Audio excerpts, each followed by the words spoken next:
Bismillahirrahmanirrahim. Assalamualaikum warahmatullahi wabarakatuh. Alhamdulillah, summa alhamdulillah, summa alhamdulillah, wa syukurillah ala nikmatillah, wassalatu wassalamu ala rasulillah Sayyiduna Muhammad ibn Abdillah wa ala alihi wa sahbihi wa mawalah. Ma'asyiral muslimin wa jumratal mu'minin rahimakumullah. Gembira banget hati saya, masjid ini berkali-kali saya lewatin. Setiap dari daerah Sudirman, Tamrin, Kuningan, Gatot Subroto, lewat masjid ini mulu. Waktunya belum pas.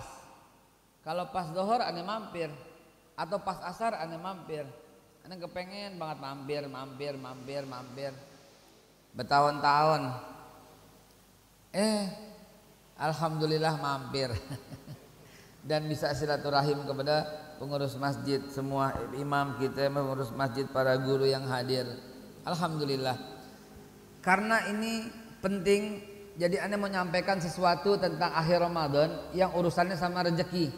Begitu ya. Bismillahirrahmanirrahim. Waktunya sempit. Karena ya belum jam 1 kita udah mesti bubar ya. Karena kita belum sembahyang ba'diyah kan. Sengaja dibelakangin biar dapat pahala itikaf. Niat itikaf sekarang. Jadi nyambung. Jadi Allah mencatat kita ini lagi sembahyang mulu. Walaupun lagi duduk, walaupun lagi main handphone. Bukan nyindir. Emang main handphone gak apa-apa sambil dengerin. Tapi dapat pahala sholat gitu. Niat itikaf, entah ditutup sembahyang ba'diyah baru pulang, begitu. Hadirin, soal rezeki, ada 3 konsep rezeki dalam Islam. Jarang-jarang karena dikasih waktu bebas mau ngomong apa jadi ngomong rezeki. Biasanya suruh ngomong Ramadan mulu, suruh ngomong sejarah mulu ya. Ini enggak umum, khusus ya. Bismillah. Konsep rezeki ada 3 dalam Islam. Yang pertama, rezeki yang pasti dikasih oleh Allah, namanya dipastikan. Rezeki yang kedua dijanjikan doang oleh Allah Subhanahu wa taala. Ya, yang ketiga ditangguhkan. Udah ada tapi ditangguhkan. Nah, itu dia. Konsepnya 3 dulu, dipahamin dulu. Dalilnya, bismillahirrahmanirrahim. 1, rezeki yang dipastikan. Ente minta enggak minta dikasih oleh Allah. Minta kek enggak minta kek udah dikasih oleh Allah langsung. Apa itu? Buat makan. A'udzubillahi minasyaitonirrajim. Wa ma min dabbatin fil ard illa 'alallahi rizquha. Jadi minta enggak minta udah dapat tuh deh. Nah, ini yang dibilang rezeki kan udah ditaker enggak bakal keliru. Ya itu dia. Ya, itu tuh rezekinya tuh. Jadi kita minta enggak minta tapi cuma buat makan, buat makan doang. Bahkan Nabi Allah Musa alaihissalatu wassalam ketika ayat ini dapat beliau ya, dalam Taurat juga diberikan oleh Allah. Nabi Musa itu diam. Ya Allah, apakah kau ragu ya Musa? Enggak, biar hatiku tentram. Ambil batu, kata Allah Subhanahu wa taala. Diambil batu.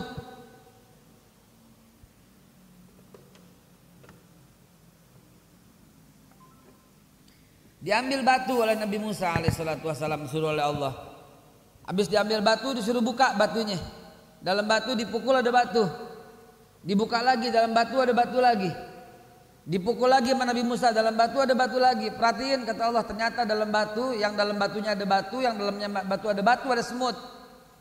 Perhatiin semutnya, maka ternyata semut itu masih ada sisa semut, sisa gula di dalam mulut semut itu. Tuh kata Allah Subhanahu wa taala, gimana enggak yakin? Apalagi kita urusan makan doang. Hanya untuk makan dijamin oleh Allah Subhanahu wa taala. Enggak bisa milih lauknya, enggak bisa milih. Cuman dapat enggak bisa milih lauknya. Itu urusan yang lain dulu. Tapi intinya tidak satu pun yang melata di bumi Allah ini pasti Allah dijamin rezekinya. Ya, tidak satu pun begitu. Ya, jadi nomor 1 seperti itu. Nomor 2, sebentar sebelum konsep rezeki ada yang ketinggalan. Yang dipahami ini begini, dengan keadilan Allah Subhanahu wa taala, setiap orang lahir ke bumi, ke dunia nggak pakai baju, telanjang, nggak punya apapun, dikasih rezekinya biar gampang, satu pohon Pak.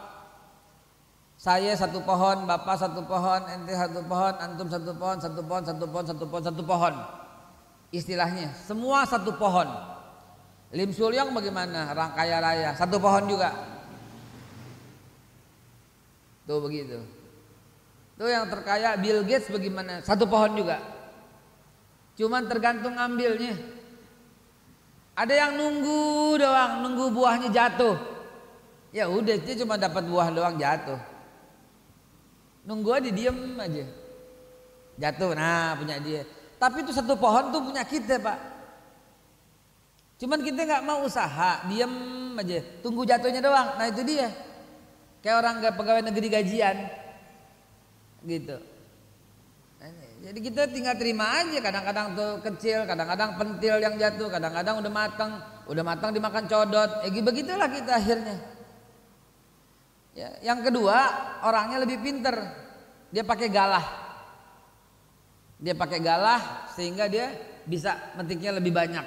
Maka yang jatuh lebih banyak lagi. Begitu. Banyak jatuh. Tapi sepanjang galah itu doang. Jadi disogok, jatuh, ada beberapa juga yang jatuh, ada yang bisa kemakan, ada yang nggak bisa kemakan. Orang yang ketiga rezekinya juga sepohon, tapi dia naik ke pohon itu, dan dia bisa metik sebanyak-banyaknya yang dia bisa petik. Semua di tangannya, dia bisa petik dan lain-lain. Rupanya buah-buahan itu nggak dimakan sendiri, dikasih orang lain, muncul lagi satu pohon. Dikasih lagi orang lain, muncul lagi satu pohon. Dikasih orang lain, muncul lagi sepohon. Sehingga yang tadinya awal mula modal dikasih Allah sepohon, dia punya berpohon-pohon. Sampai di sini nyambung, nangkep ya? Keadilan Allah, adil seadil-adilnya, dikasih modalnya sama.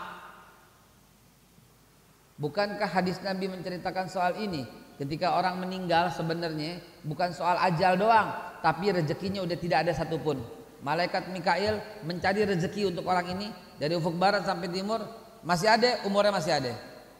Masih ada rezeki, umurnya masih ada.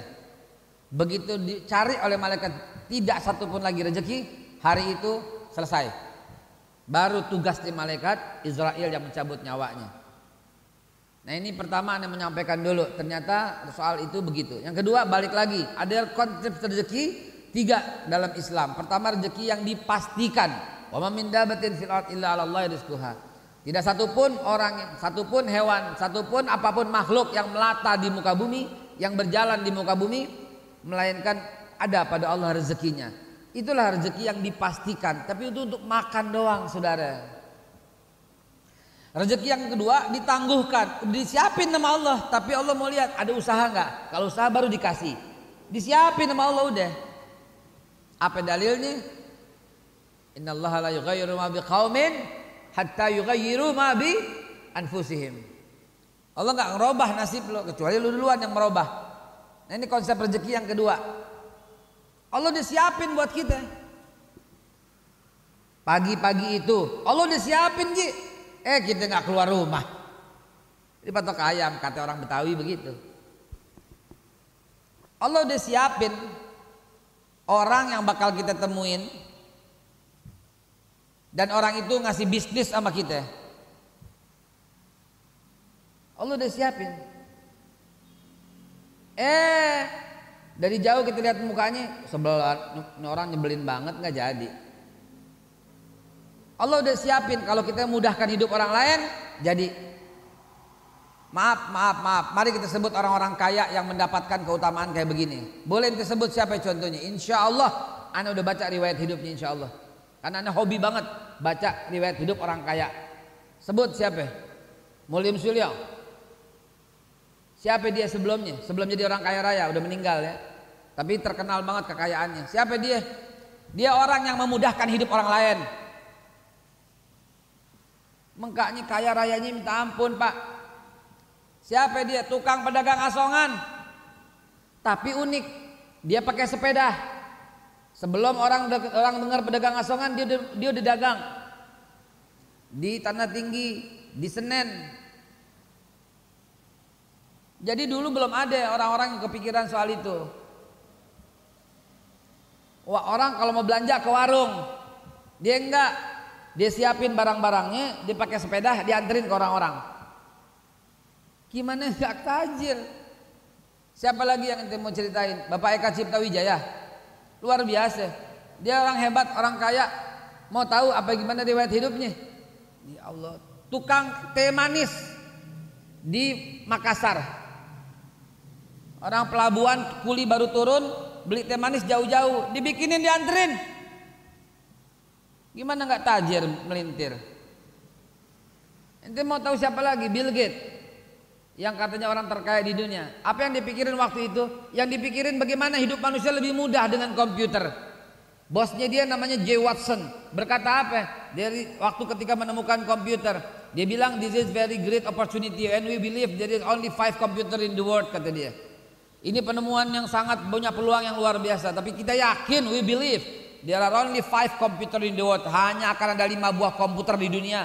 Yang lain kagak bakal bisa mampu bikin. Bosnya sombong. Dia keluar dan dia berkata apa? Every single house there are one piece personal computer.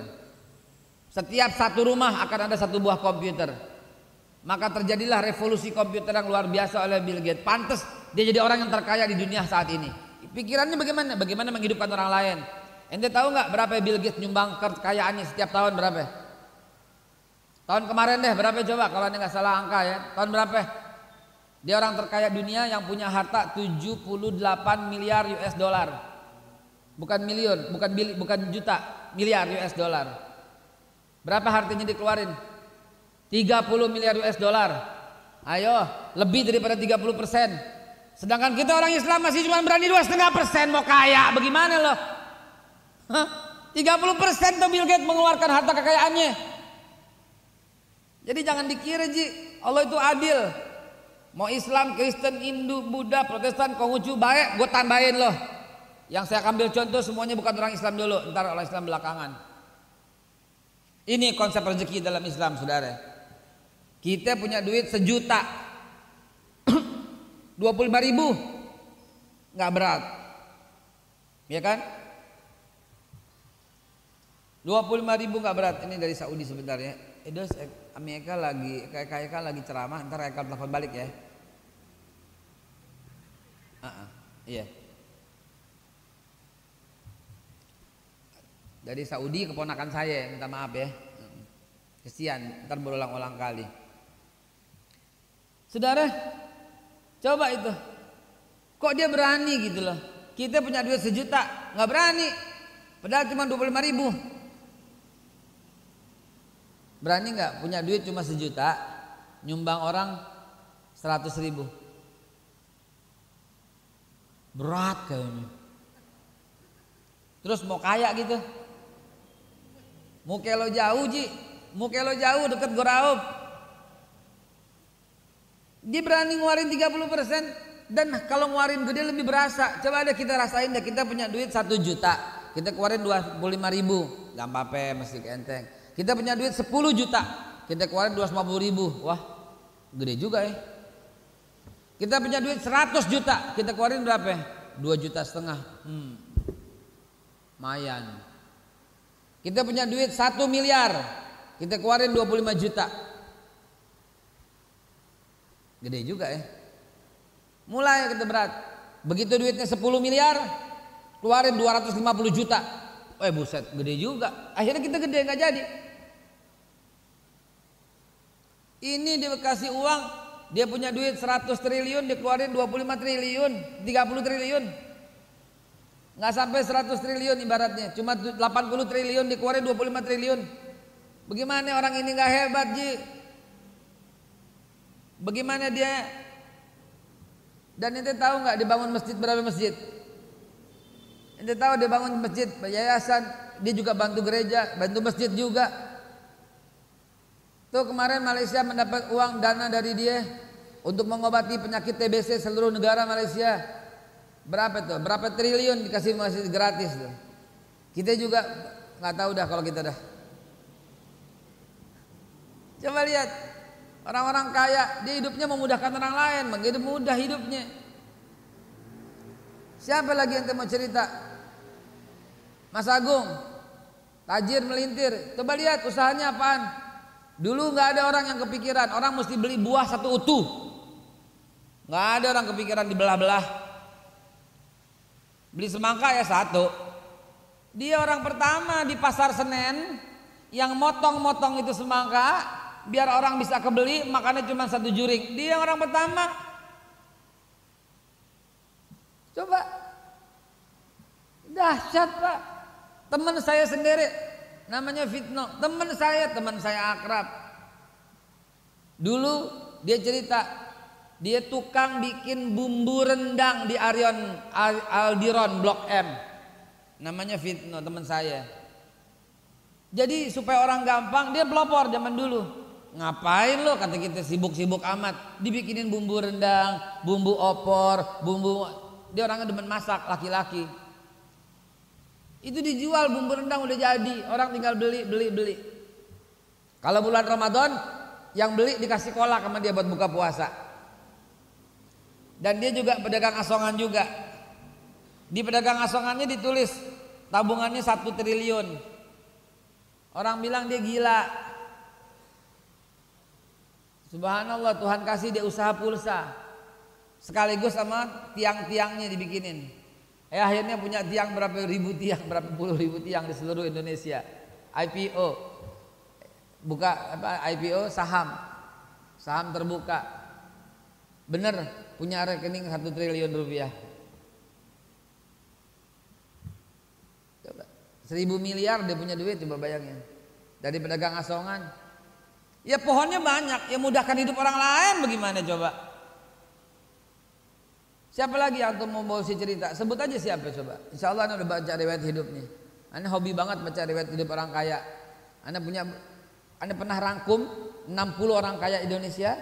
60-nya Anda rangkum semuanya dalam satu materi slide. Dan ternyata semuanya hidupnya memudahkan orang lain. Nggak ada satupun yang tidak demikian. Mengkaknya kata Allah udah siapin rezeki, kita mau nggak nih begini? Mau nggak nih? Kalau mau dikasih, itu rezeki yang ditangguhkan namanya. Itu disiapin sama Allah, unlimited. Makanya Allah sering bilang bighairi hisab, bighairi hisab, bighairi hisab, bighairi hisab. Karena cadangan yang Allah sediain kagak terbatas.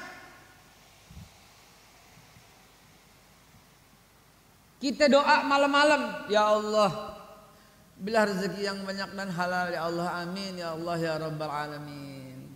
Pagi-pagi orang datang, gue pinjam duit dong. Kita jawabnya apa?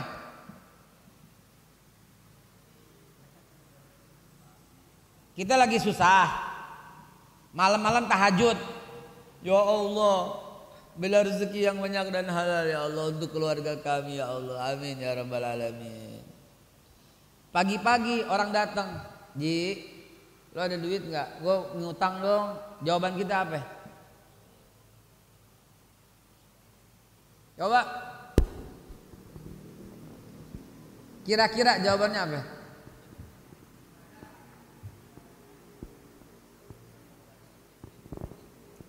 Kesel nggak hati kita? Udah jujur aja, iya atau enggak? Kesel nggak hati kita? Dan orang ini punya sejarah, dulu pernah minjem terus nggak bayar. Dia datang minjem duit, kesel apa enggak? Coba sebut.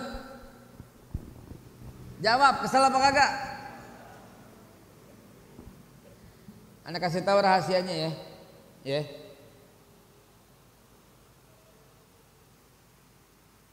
Camkan baik-baik pertemuan ini. Mudah-mudahan hari yang bersejarah buat antum sekalian. Demi Allah saudaraku, Allah sedang kabulkan doa kita yang tadi malam minta rezeki. Dan cara Allah mengabulkan itu bukan begitu amin, tahu-tahu kantong itu penuh duit, enggak. Ya Allah beli rezeki, buka tikar sembayangan, wah dolar semua. Enggak begitu. Cara Allah mau bantu kita, dikasih orang susah yang datang ke kita, Pak. Allah mau lihat lo bantu apa kagak. Kalau lo bantu ada 70 malaikat di belakang kita yang siap bantu. Begitu caranya Allah Subhanahu wa taala. Mudahkan hidup orang lain, kata Allah, ntar Allah yang mudahin hidup lo. Ini Allah udah mau kasih, nggak jadi. Kenapa? Lu yang batalin. Malam-malam doa sama Allah, tahu-tahu pagi-pagi dikasih orang susah datang. Dia bilang, enggak ada, gue aja nggak ada, apalagi gue. Buat gue aja nggak ada, lagi sosial lo lagi datang. Yang kemarin aja lo belum bayar, sekarang lo belum bayar lagi. Terus dia nyerocos kayak petasan parung. Saudara sekalian, Allah lagi kabulin kita. Nabi Muhammad sallallahu alaihi wasallam bertanya kepada Sayyidina Ali di suatu malam, wahai Ali, maukah aku sampaikan kepadamu sesuatu yang membuat kedudukanmu paling tinggi, lebih tinggi daripada kaum as-siddiqin was-salihin? Mau ya Rasulullah, kasih hadiah kepada orang yang tidak pernah memberikan hadiah kepadamu. Kasih hadiah orang pelit, kasih hadiah orang yang nyebelin, yang kikir. Coba, orang baik sama kita baik sama dia, impas ji. Di mana perjuangannya? Dia baik sama kita, terang aja kita baik sama dia. Yang dahsyat itu, ini orang jahat sama kita, ini orang nyebelin, kita masih kasih. Itu yang luar biasa. Jelas ya Ji? Jelas ya? Ini rahasia nih Pak. Mudah-mudahan ini hari ke-22 momentum buat kita semua, ingat-ingat pertemuan ini agar hidup kita 11 bulan ke depan lancar, enak, gampang. Pikirin orang lain. Aneh banyak yang aneh mau kasih, sembakonya cuma sedikit. Gimana caranya ya? Gue pikirin orang lain. Ya udah deh, kita belah-belah deh. Jadi satu orang cuma dapat sedikit. Ada yang nganterin 100 kantong, yang diperluin cuma 15, yang nganterin 100 kantong.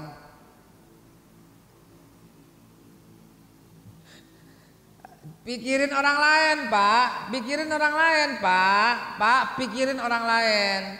Allah akan pikirin kita, akan buat orang lain mikirin kita. WA orang susah. Jangan WA orang kaya, ngarep. Allah bikin hidup kita ngarep selama 11 bulan sama orang. Cari orang di bawah kita, bantu, walau cuma sekedar baju sepotong. Tadi malam di tempat kami di cyber, saya bilang ini teman-teman gue bajunya pada nggak ganti. Gue mau beliin baju, mau beliin baju koko, mau beliin buat teman-teman gue berapa biji gitu loh. Begitu kita ke pasar Tanah Abang, ada yang kasih 30 potong, Ji, 30 potong ngasihnya. Cuman mau ngasih berapa biji? 30 potong. Mikirin orang lain, ntar Allah buat orang lain mikirin hidup kita. Jadi kita perantara untuk kebaikan-kebaikan orang. Innallaha la yughayyiru ma biqaumin hatta yughayyiru ma bi anfusihim. Itulah rezeki kita yang ditangguhkan. Yang ditangguhkan bighairi hisab. Jadi jangan khawatir Pak hidup. Ente menghina Allah, kalau ente bingung besok makan apa? Menghina Allah bukan membakar Al-Quran doang, bukan ngata-ngatain doang. Ente yang berkata, besok gimana gue ya? Lu menghina Allah. Emang lu kira Allah miskin? Alam takun ardullahu wasi'ah. Kamu gak tahu ya bumi Allah luas? Mesti begitu Pak keyakinan sama Allah. Allah bisa kasih rezeki dari jalan yang tidak diduga-duga. Tergantung kita mau bagaimana. Allah kasih semuanya Pak. Jadi ingat, pikirin orang lain. Sebulan ini aja deh, 11 bulan hidup kita nyaman. 1 bulan ini bantu orang aja yang kita pikirin. Gimana caranya gue bantu dia ya? Gimana caranya gue bantu dia ya? 11 bulan insya Allah Allah subhanahu wa ta'ala bikin kita mampu membantu orang setiap bulan. Dan kalau kita udah bisa kayak begitu, berarti sejahteralah kita saudara. Ya, pertama rezeki apa tadi? Yang dipastikan. Minta nggak minta dikasih. Itu cuma buat makan Ji. Dan kita nggak bisa milih orang ngasih. Begitu. Salah satu di antara waliullah, saya lupa tuh apakah Sunan Muria, Sunan Derajat, Sunan Bonang, Sunan Kudus, Sunan Gunung Jati, saya lupa. Ayat ini dia bikin ujian buat keyakinan dirinya. Saya lupa siapa di antara 9 wali itu. Dia naik ke gunung yang tinggi sekali yang belum pernah ada orang naik ke situ. Lalu kemudian dia diam, dia duduk, dia diam, dia nggak ngomong. Dia pengen buktiin. Duh, saya lupa tuh siapa. Sunan Gunung Jati ya. Dia diam, dia merem di tempat gunung yang paling tinggi yang nggak pernah orang datang ke situ. Tiba-tiba ada orang tersesat datang. Kisanak, tuan, kalau kita mas, dia nggak jawab, dia diem aja. Orang itu penasaran, dioyak-oyak, dia diem nggak jawab. Orang itu punya air, dia bengkek mulutnya, dituang minum, baru minum dia ketawa ngakak. Dia bilang ya Allah, amanna billah, raditu billahi robba, wa bil islami dina, wa bi Muhammadin nabiyya. Lah kenapa tuan?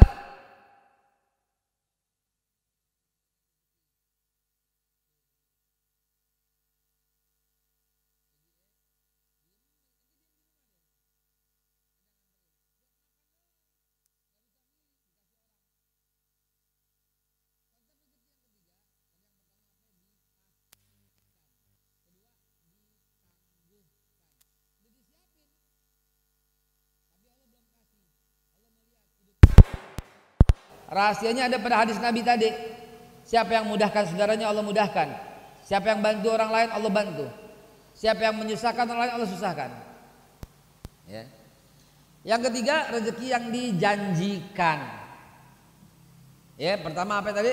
Dipastikan. Kedua apa? Ditangguhkan. Ketiga apa? Dijanjikan. Dijanjikan. Allah melihat kita nambah syukur enggak? Dalilnya, lain syakartum la azidannakum, walain kafartum inna adzabi lasyadid. Lain syakartum la azidannakum. Bersyukur enggak? Kalau bersyukur baru saya tambah. Yang namanya tambah itu kelebihan dari yang udah disiapin, dari yang udah dipastiin. Ya, ini bukan sembarangan, dalilnya ada semua. Yang dipastiin udah ada, yang disiapin udah ada. Yang ketiga belum. Dalilnya yang ketiga tadi Anda bacain. Bersyukur nggak? Kalau bersyukur, la azidannakum, aku tambah. Semakin kita bersyukur, semakin Allah tambah. Semakin bersyukur Allah tambah. Semakin bersyukur Allah tambah. Balik lagi konsepnya pohonan. Konsep yang pertama dia nunggu aja, nunggu pohonan jatuh, baru jatuh. Udah jatuh petot lagi, udah petot kemakan codot lagi. Ya begitu rezekinya. Yang kedua ini pakai galah. Tergantung sepanjang galah, yang ujung-ujung nggak kepetik. Padahal pohonnya menjulang dari langit bumi sampai ke langit dunia. Dari langit bumi sampai ke langit, ujung pohonnya sampai ke langit, nggak nyampe. Begitu saudara. Nah yang dijanjikan ini naik pohonannya dan dia bisa metik sesukanya dia, dan dia turun buah-buahannya dikasih orang lain, maka dapat lagi satu pohon, dapat lagi satu pohon, dapat lagi satu pohon, dapat lagi pohon-pohon itu sampai jumlahnya nggak terbatas. Bi ghairi hisab. Terserah ente mau yang mana. Mau nungguin, dapatnya cuma yang dimakan codot. Mau kreatif, bangun pagi, nge-WA, lihat apain nih, ada yang bisa gue anterin nggak, ada yang bisa gue duitin nggak, baru akhirnya terbuka rezeki. Ajak orang apa kagak, mau gue bantu siapa, baru. Lalu yang ketiga bersyukur, ditambah lagi semuanya. Terserah antum mau pilih yang dipastikan, yang ditangguhkan, atau yang dijanjikan. Nah, kalau sampai paham sampai di sini, masih ada waktu 10 menit, karena 15 menit buat kita sembahyang, 10 menit masih ada waktu sedikit. Mari kita ngobrol-ngobrol atau kita bertanya jawab untuk kita memastikan agar hidup kita lancar. Jangan pelit-pelit Pak. Orang pelit itu la ilaha illa anta subhanaka inni kuntu minadz zalimin. Zakat aja hitung-hitungan sama Allah. Zakat aja hitung-hitungan. Ngeleterin beras aja ngepas banget sama Allah. Ngeliatin beras pas banget, nggak berani lebih. Ngitung zakat mal, ngakalin Allah. Ada nggak orang yang ngakalin Allah? Ada. Kan 93 gram emas disimpan selama setahun keluar zakatnya. Belum setahun udah dipecah. Berarti hartanya berkurang lagi. Ya ngebohong sama Allah. Pelit banget. Ya, hati-hati saudara, hati-hati banget ya Allah ya Rabb. Zakatnya orang-orang Kristen bukan zakat ya, maaf. Donasinya lah orang-orang Kristen, saudara-saudara kita yang beragama Kristen itu disebut persepuluhan. 10% dari yang dia terima. Ya. Makanya makmur orang-orangnya. 10% dari yang diterima. Coba. Orang Yahudi lebih dahsyat lagi. Orang Yahudi ketentuan Taurat buat orang-orang Yahudi zakatnya 1/5. 20% buat orang-orang fakirnya sendiri kelompoknya. Kita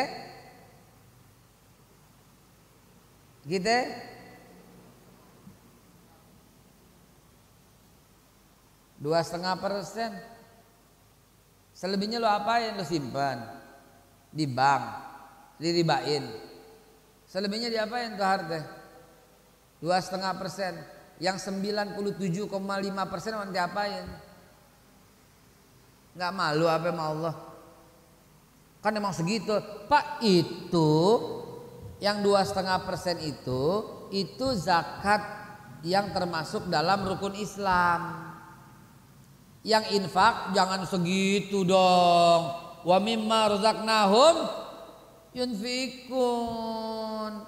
Jangan 2,5% dong. Lan tanalul birra hatta tunfiku mimma tuhibbun. Nggak sampai kalian kepada kebajikan sampai Anda berani berinfak yang paling ente cintai. Yang ente cintai berapa persen? Umar bin Khattab, taraktu nisfu ya Rasulullah. Aku tinggalkan separuh untuk keluargaku ya Rasulullah. Umar bin Khattab tuh zakat infaknya 50%. Tuh Umar bin Khattab. Makanya di satu kota Madinah nggak ketemu orang miskin. Abu Bakar Siddiq lebih dahsyat lagi daripada Umar bin Khattab. Bawa pakai gerobak itu hartanya dia. Sampai Rasulullah pun bertanya, "Madza tarakta li ahlik ya Umar?" Ya Abu Bakar, apa yang kau tinggalkan untuk keluargamu wahai Abu Bakar? Apa kata Nabi? Apa kata Abu Bakar Siddiq menjawab pertanyaan Nabi? Taraktullah wa rasulih. Ku tinggalkan cukup Allah dan Rasulnya untuk keluargaku. Kita beraninya cuma 2,5%, 97,5% disimpan di bank. Hah? Terus berharap sorga begitu. Padahal dalam surat Taubah 111 Allah mengatakan, Allah memfirmankan, Innallaha ashtara minal mu'minina anfusahum wa amwalahum bi anna lahumul jannah. Sesungguhnya Allah telah membeli diri orang beriman, jiwanya, hartanya bi anna lahumul jannah, dan Allah udah tukar dengan sorga. Udah terjadi tuh. Itu fiilnya fiil madi. Udah terjadi jual beli itu. Sehingga apapun milik Allah Subhanahu wa taala. Seorang anak muda bikin Nabi emosi. Ketika anak muda ini orang tuanya datang, dia ambil gandum di rumah anak muda ini untuk dibawa pulang untuk buat makan orang tuanya. Istrinya marah. Istrinya nih mantu nggak tahu diri nih, kurang ajar sama mertue. Mertue datang ambil gandum, marah-marah dia. Dilaporin sama lakinya, tuh bapak lu tuh ambil gandum. Hadis Nabi sahih. Tuh bapak lo ngambil gandum tuh di rumah. Mertuanya orang kampung Melayu kali ya, Betawi ya. Tuh bapak lo datang tuh ngambil gandum kita, dibawa pulang ke rumahnya. Gua nggak suka, nggak redok nih. Suaminya diojok-ojokin terus sampai suaminya gerah. Laporin tuh, jangan begitu tuman. Laporin tuh, laporin, jangan begitu, laporin begitu.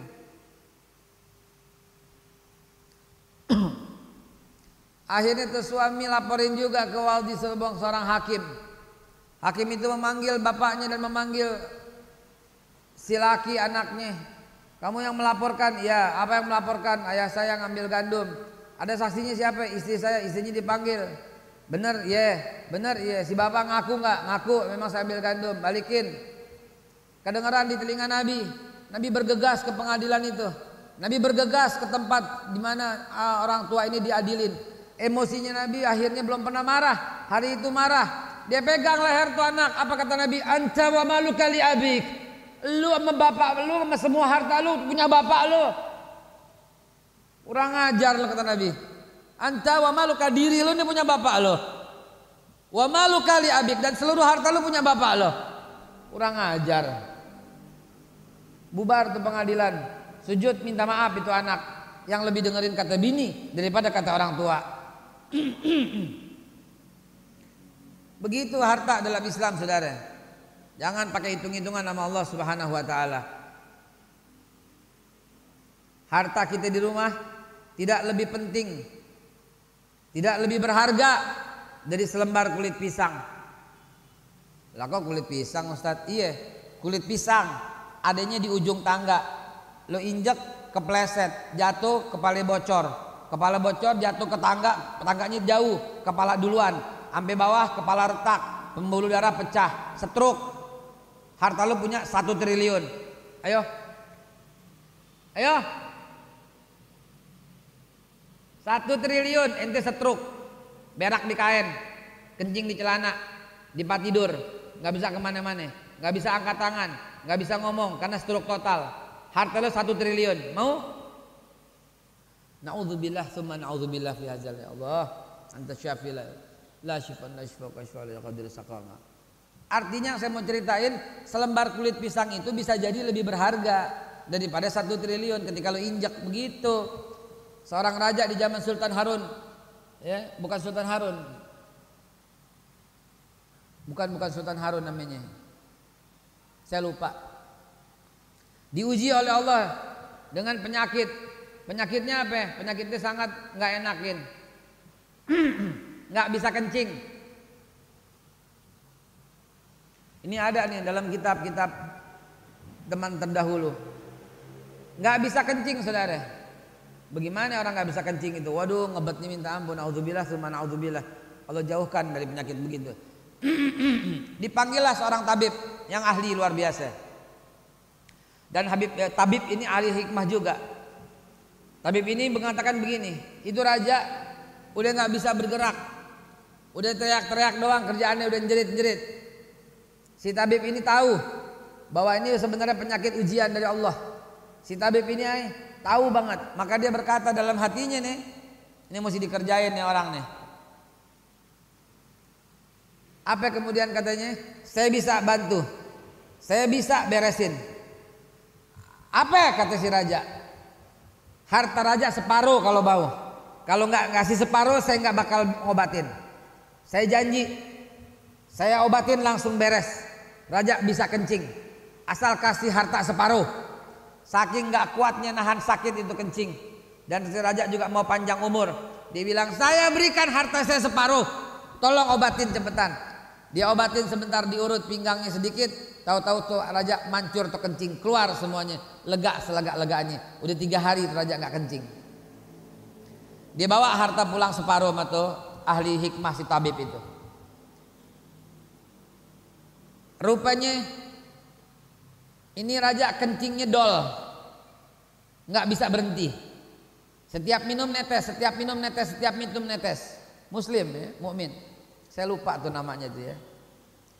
Salah satu zaman Bani Abbasiyah. Kencingnya dol, kencingnya dol. Nggak minum kencing, nggak minum lama kencing, minum kencing, kencingnya sampai ngebeberan, dol, ngewer aja di celananya dia, ngewer aja di sarungnya dia, nggak bisa sembahyang, najis kemana-mana, satu tempat sampai najis, ngewer terus, dia nggak tahu kencingnya kapan, terus aja kencing. Kalau anak orok kan ada waktunya, ini nggak ada waktunya, habis minum kencing, dol, dibikin dol sama tuh tabib, suruh panggil lagi dalam perjalanan 2 hari, panggil lagi si tabib dengan bawa harta, udah pakai gerobak tuh harta raja, udah pakai ontak, beberapa ontak, balik lagi. Ada apa raja? Kan bukan sudah sembuh, tapi saya nggak bisa berhenti, najis kemana-mana, saya nggak bisa sembahyang. Lagi sembahyang ngewer, lagi sembahyang ngewer. Si raja bilang, saya minta coba biar normal kembali ginjal saya ini biar bisa ngatur. Kalau enggak saya nggak bisa sembahyang. Nih raja masih ada premnya buat sembahyang. Apa kata si tabib? Saya mau obatin sampai normal, asal berikan kepada saya harta yang sisa itu separuh buat saya lagi. Kata raja, biarin deh, harta gua habis nggak apa-apa. Persediaan emas segala macam itu dia kasih semua, asal saya normal aja dia nggak apa-apa. Toh masih jadi raja juga. Dia kasih semua hartanya masih tabib. Dia obatin bener, akhirnya beres semua. Bener, berhenti itu kencing. Dia minum banyak berhenti, dan kemudian di kamar mandi baru bisa kencing. Setelah begitu si tabib baru berkata, wahai tuan raja, saya balikin semua harta anda. Kenapa? Saya pengen ngasih pelajaran. Seluruh harta anda tidak lebih berharga dari air kencing.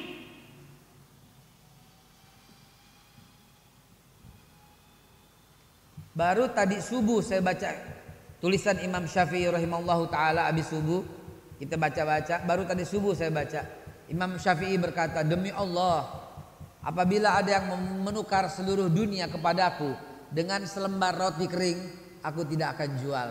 Saking nggak berharganya di mata orang-orang yang seperti itu, saudara. Makanya doa Nabi yang mesti kita ucapin terus, Allahumma ja'al dunyaya fi yadi wala taj'al fi qalbi. Ya Allah, jadikan dunia di tanganku, jangan jadikan di hatiku. Dunia di tangan, kaya raya, tapi kita buang nggak sayang. Kalau di hati berat banget. Begitu. Hadanallahu wa iyyakum ajmain. Mudah-mudahan kita ketemu lagi. Ada pertanyaan? Yang bertanya konsultasi soal harta, silahkan. Soal harta ya Pak ya.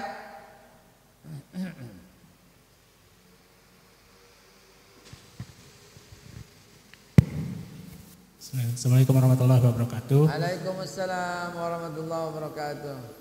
Mau nanya, ya. Apakah wakaf itu bagian dari sedekah atau bukan? Apabila tidak, maka apa yang sangat membedakan antara wakaf dan sedekah? Kemudian selanjutnya untuk sedekah sendiri, kan kalau zakat ada urutannya untuk penerimanya yang 8 asnaf. Nah kalau untuk sedekah sendiri itu seperti apa untuk orang yang lebih berhak menerima sedekah? Begitu mungkin Beh. Terima kasih. Assalamualaikum warahmatullahi wabarakatuh. Assalamualaikum warahmatullahi wabarakatuh. Lagi di ngomongin datang WA minta sedekah. Ujian dari Allah luar biasa, langsung tunai. Minta alamatnya, entah ane kirim sembako. Kalau transfer nggak dulu deh, sebab rawan.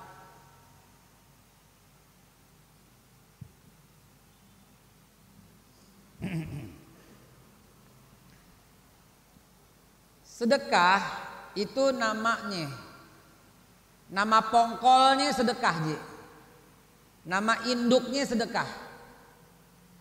Ada sedekah yang wajib masuk rukun Islam, ada sedekah yang wajib nggak masuk rukun Islam. Ini sedekah sunnah. Siapa bilang sedekah sunnah? Siapa yang bilang? Dalilnya mana? Bawa mari. Kalau dibilang sunnah itu infak, itu dibilang sunnah, bawa mari. Ada puluhan ayat bertaburan Pak. Kalau ente nggak infakin harta yang Allah kasih, Allah setrika jidat kita di hari kiamat. Allah setrika punggung kita di hari kiamat. Allah kalungin dalam berupa kalung api di hari kiamat. Itu artinya berdosa apa tidak? Artinya wajib apa tidak? Wajib. Yang sunnah itu kadarnya dikeluarin wajib. Makanya Anda bilang sedekah ada yang wajib sesuai masuk rukun Islam, namanya zakat fitrah, zakat mal. Ada yang wajib tapi tidak termasuk rukun Islam, namanya infak. Gitu ya, paham ya? Zakat, infak, sedekah. Nggak begitu. Sedekah namanya. Ada yang berupa zakat, ini wajib masuk rukun Islam. Ada yang berupa infak, ini wajib nggak masuk rukun Islam. Banyak yang wajib nggak masuk rukun Islam. Hormat sama orang tua, taat sama orang tua, wajib nggak? Wajib. Masuk rukun Islam nggak? Iya kagak, lain tempat, lain dalil begitu. Jihad fisabilillah apabila pada waktunya wajib apa tidak? Wajib. Masuk rukun Islam enggak? Enggak, rukun Islam tetap syahadat, sholat, zakat, puasa, haji. Itu rukun Islam. Jadi infak wajib, tapi tidak termasuk rukun Islam. Dalilnya apa? Lah kalau enggak infak kan dibakar oleh Allah Subhanahu wa taala, dimasukin neraka jahanam. Begitu kan? Gitu. Jadi paham dong kalau sekarang. Kalau infak wa mimma razaqnahum yunfikun lan tanalul birra hatta tunfiqu mimma tuhibbun. Kadarnya tergantung iman. Kalau imannya kayak Umar bin Khattab separuh. Kalau imannya kayak Abu Bakar Siddiq semua. Kalau imannya orang pelit 2,5%. Takut kelebihan lagi. Hitung-hitungan nama Allah. Ntar Allah hitung-hitungan nama ente baru tahu. Suruh bayar sama Allah mata separuh. Ayo bayar deh. Suruh bayar oksigen sama Allah. Ayo. Gitu ya. Lain lagi urusannya babnya. Kalau wakaf itu emang kelebihan yang kita punya. Selain daripada infak, selain daripada zakat, wakaf bagian daripada sedekah. Wakaf itu lain lagi, itu produktif. Ente ngasih wakaf. Wakaf hari gini cuma dipahami sama orang wakaf masjid sama kuburan. Wakaf yang produktif bisa bikin pabrik pengalengan ikan, wakaf. Orang kerja di situ, gajinya diputer. Wakaf nih bikin rumah sakit buat umat, gaji dokter dari situ, semua dari situ. Di Jepang banyak rumah sakit kayak gitu. Cerita ada Dr. Mulia Tarmizi, rumah sakit di Jepang kayak begitu, wakaf modelnya semua. Di Pakistan hancur negaranya udah. Ternyata bangkit lagi dengan wakaf, gitu. Ini banyak negara-negara. Turki bisa punya pesawat tempur dari wakaf. Kita orang pola pikirnya belum sampai ke situ. Wakaf kita buat masjid, mau kuburan. Nah dia bisa bangun pesawat tempur pakai wakaf, coba bayangin. Gitu. Dan kita kebanyakan wakafnya sama lembaga ini, lembaga itu. Banyakan amilnya dapatnya. Banyakan buat operasional, banyakan buat gaji bos-bosnya pade.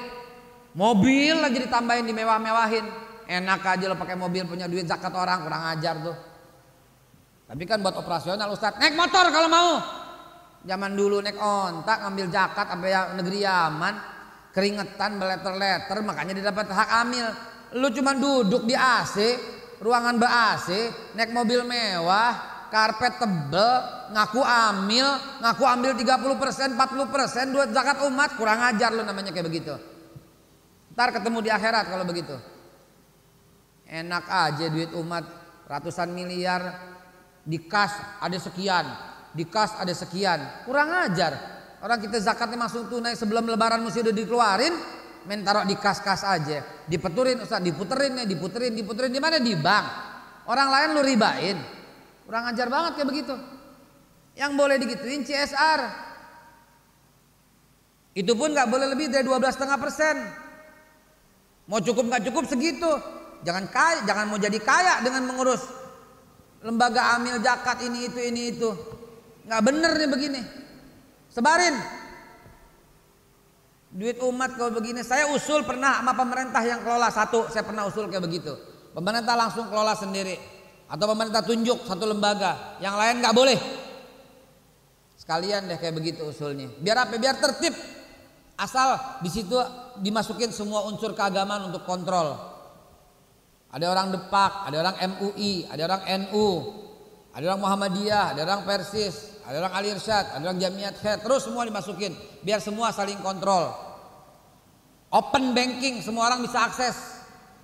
Hanya bisa akses. Ya, orang bisa akses semua, tiap hari ada running text. Tiap detik bertambah. Karena setiap orang infaknya ke situ satu tempat. Setiap detik bertambah running text di semua televisi, di semua radio.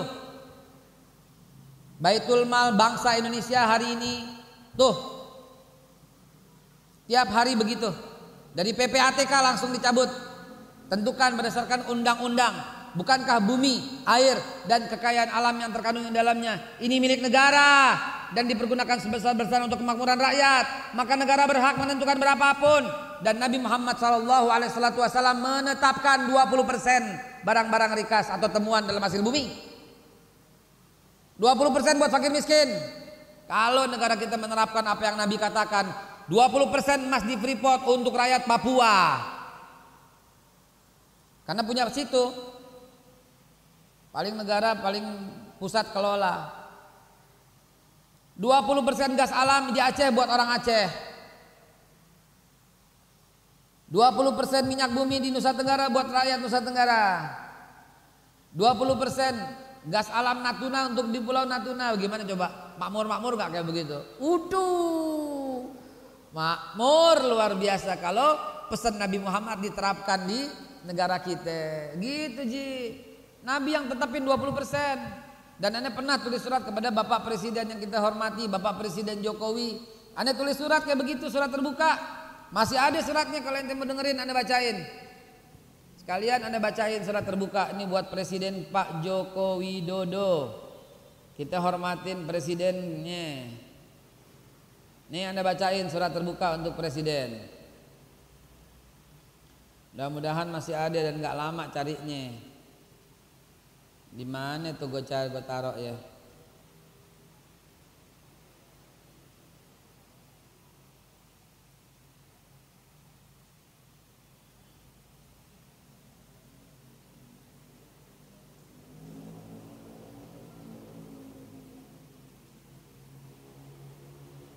Ya elah, lama amat ya.